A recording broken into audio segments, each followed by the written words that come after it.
Shalom, shalom, bien-aimés, j'espère que vous allez bien dans la paix et dans la grâce de notre Seigneur Jésus-Christ. Alors, dans Romains chapitre 12, le verset 2, l'apôtre Paul disait, ne vous conformez pas au siècle présent, mais soyez transformés par le renouvellement de l'intelligence afin que vous discerniez quelle est la volonté de Dieu, ce qui est bon, agréable et parfait.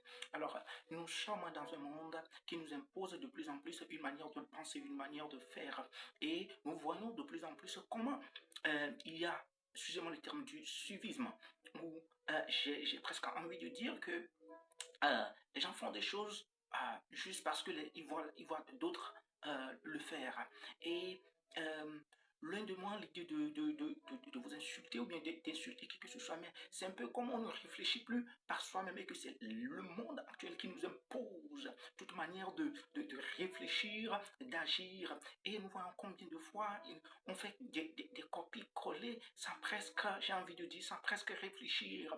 Oui, parce que quand il y a, on peut parler même de la mode, on peut parler des manières de parler. Et combien de fois aujourd'hui la mode entraîne pas mal de personnes avec des dépenses, mais pas possible. Et c'est tellement dommage, c'est tellement dommage. Et également, nous voyons combien de fois la manière de penser, parce que telle personne voit les choses sous cet angle, alors je le vois également sous cet angle-là, et c'est vraiment dommage. Et c'est ça qui fait que voilà, les gens font ce que je peux appeler, ou bien ce qu'on peut appeler du suivisme. C'est dommage. Et pour nous chrétiens, qu'est-ce que la parole de Dieu nous dit? On vient de le dire.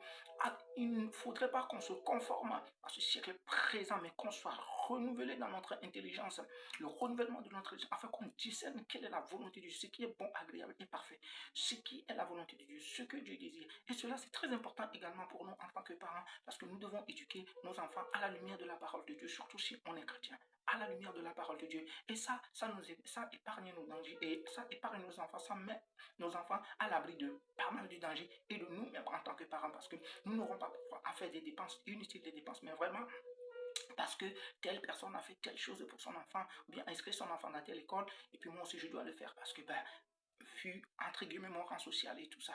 Et je connais une dame quand même qui, dans une discussion avec elle, me disait que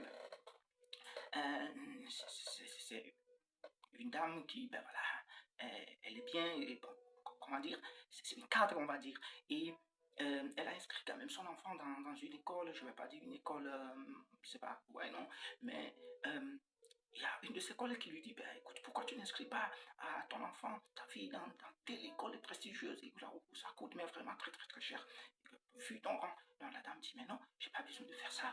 Et effectivement, la dame, sa fille a été dans cette école et elle a réussi brillamment à son examen. Elle fait partie des meilleurs de son pays. Alors, nous n'avons pas besoin de nous conformer. Mais comment la parole de Dieu nous dirige? Nous devons nous laisser conduire par la parole de Dieu. Discerner ce qui est bon, agréable et parfait. Ne pas se conformer au monde. Ne pas s'afficher ou ne pas se faire voir. Ne pas afficher une image et être autre chose à l'intérieur, être autre chose, et que quand nous allons nous reprier sur nous-mêmes, souffrir à l'intérieur parce qu'on aimerait juste afficher une image, corriger notre image et que les gens pensent que nous sommes tel ou tel, mais alors que nous sommes toute autre chose.